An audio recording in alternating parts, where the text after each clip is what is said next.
नमस्कार। दिव्य ज्योतिष परामर्श केंद्र में आप सभी लोगों का हृदय से स्वागत है। मित्रों, 2 मिनट की चर्चा मैं आपके समक्ष करना चाहूंगा। मुझे रामायण का एक प्रसंग याद आता है, आप लोग भी जानते होंगे कि जब लंका पर चढ़ाई करने के लिए भगवान राम सेतु का निर्माण कर रहे थे तो उनकी सेना में 2 बंदर थे, नल और नील। ये लोग जब किसी पत्थर को स्पर्श कर देते थे तो वो पत्थर पानी में, जल में तैरने लगता था। तो ये लोग जो है पत्थर को स्पर्श करके जल में छोड़ देते थे और पत्थर तैरने लगता था। लेकिन अब तैरता हुआ पत्थर तो पुल नहीं बनाएगा। अब पत्थर को जोड़ा कैसे जाए? तो कहा जाता है कि यहां पर सबसे बड़ी भूमिका हनुमान जी की रही। हनुमान जी के बारे में कहा जाता है कि जय हनुमान ज्ञान गुण सागर, अजय कपीस तिहु लोक उजागर। और एक बात कही जाती है कि कवन सो काज कठिन जग माही, जो नहीं होय तात तुम पाही। और एक बात कही जाती है कि राम काज लगी तव अवतारा, असुनतहि भय पर्वताकारा। तो नल नील पत्थर को स्पर्श करके जल में छोड़ देते थे, समुद्र में छोड़ देते थे, पत्थर तैरने लगता था। लेकिन अब तैरता हुआ पत्थर तो पुल नहीं बनाएगा, क्योंकि पत्थर को जोड़ना जरूरी है। तो इसके लिए हनुमान जी ने एक युक्ति लगाई। उन्होंने एक पत्थर पर लिखा सीता और दूसरे पत्थर पर लिखा राम, और दोनों को जब अब पास में लेकर आए तो पत्थर आपस में सट गए, चिपक गए। तो सीता राम नाम रूपी मसाला लगा करके हनुमान जी ने पत्थरों को जोड़ने का कार्य किया। यह खबर पूरी लंका में फैल गई। लंका में कोहराम मच गया, हाहाकार मच गया कि बाप रे बाप, रामादल में ऐसे ऐसे लोग हैं जो पत्थर को स्पर्श कर दे रहे हैं तो पत्थर जल में तैरने लग रहा है। बड़े मायावी हैं रामादल वाले। ऐसा लंका में हाहाकार, कोलाहल मच गई। रावण के पास ये सूचना आई, रावण के पास ये खबर आई। रावण ने अपनी दरबार को सजाया, दरबार लगाया। रावण ने और सभी दरबारियों से कहा कि जा करके लंका की जनता को ये विश्वास दिला दो कि पानी में पत्थर को तैराना कोई बहुत बड़ी बात नहीं है। मैं भी चाहूं तो पत्थर को स्पर्श करके जल में तैरा सकता हूं। और लोगों को यकीन ना हो तो मेरे साथ समुद्र के किनारे चलें और हम पत्थर को तैरा कर दिखाते हैं। पूरा लंका नगरी में यह बात फैलाई गई। लंका नगर निवासी रावण के साथ समुद्र के किनारे आए। रावण ने एक पत्थर उठाया, समुद्र में छोड़ा, पत्थर तैरने लगा। सारे लोग लंका नगरी के रावण की जय जयकार करने लगे। उन्हें भी लगा, उनके अंदर जो डर व्याप्त हो गया था वो खत्म हुआ। उन्हें ये लगा कि हमारा भी राजा, हमारा भी महाराजा बहुत बड़ा मायावी है।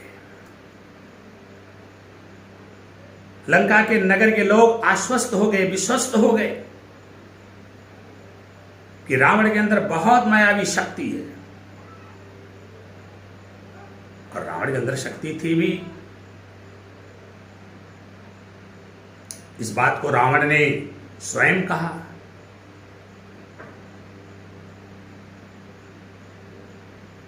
और सारे लोग कहते, सारे धर्म ग्रंथ कहते, त्रैलोक्य विजेता, त्रिकालदर्शी, महाविद्वान, सब कुछ था रावण।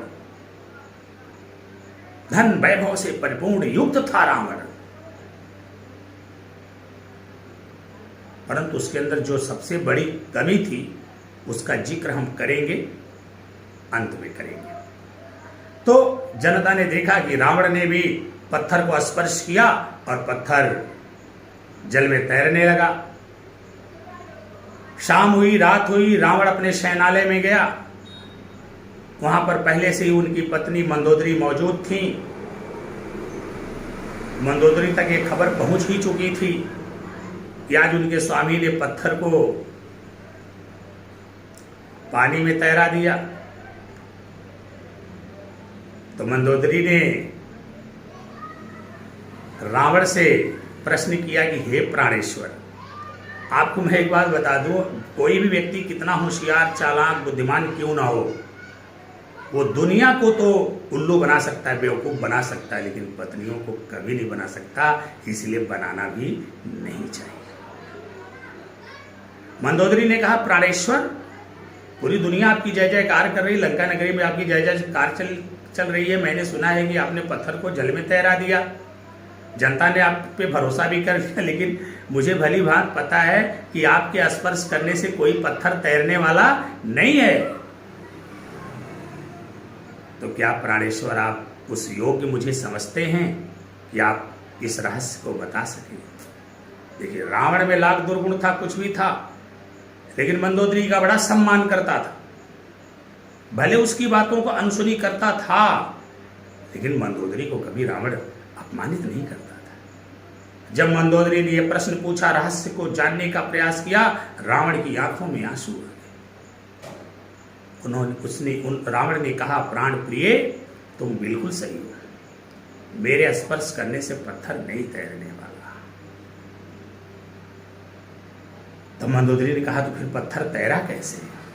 तब रावण ने आंखों में आंसू भरते हुए कहा, प्राण प्रिय, मैं जब समुद्र के किनारे गया, पत्थर के टुकड़े को उठाया और पानी में छोड़ने से पहले मैंने उसको कहा कि तुम्हें राम की सौगंध अगर डूब गए तो, इसलिए पत्थर तैरने लगा। इसलिए कहा गया कि हरि से बड़ा हरि का नाम, हरि से बड़ा हरि का नाम, भगवान का नाम भगवान से बड़ा होता है। इसलिए कहते हैं सीताराम सीताराम सीताराम सीताराम सीताराम। इसलिए राम नाम जपने की महिमा बहुत ज्यादा है। आइए निष्कर्ष पर आते हैं।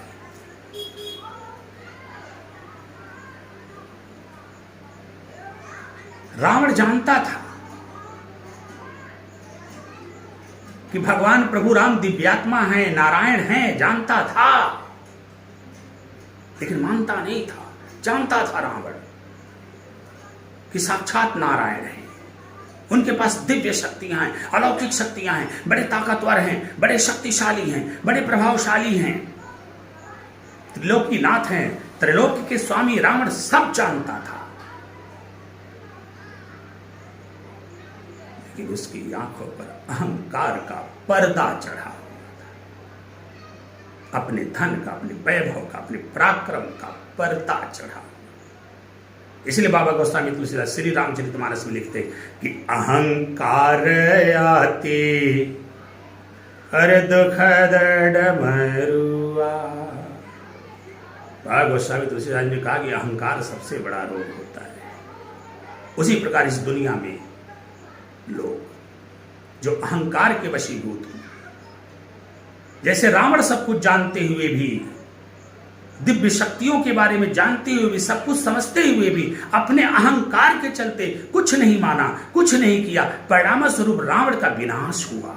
ठीक उसी प्रकार इस दुनिया में लोग अपने धन, वैभव, अपने प्रभुत्व आदि के अहंकार में इस कदर डूबे हुए हैं कि सच को जानते हुए भी अपने अहंकार के कारण सच को झुठला रहे हैं, सच को मान नहीं रहे हैं, सच पर चल नहीं रहे हैं। इसलिए जैसे रावण का विनाश हुआ, ऐसे ही इन लोगों का भी विनाश हो जाता है।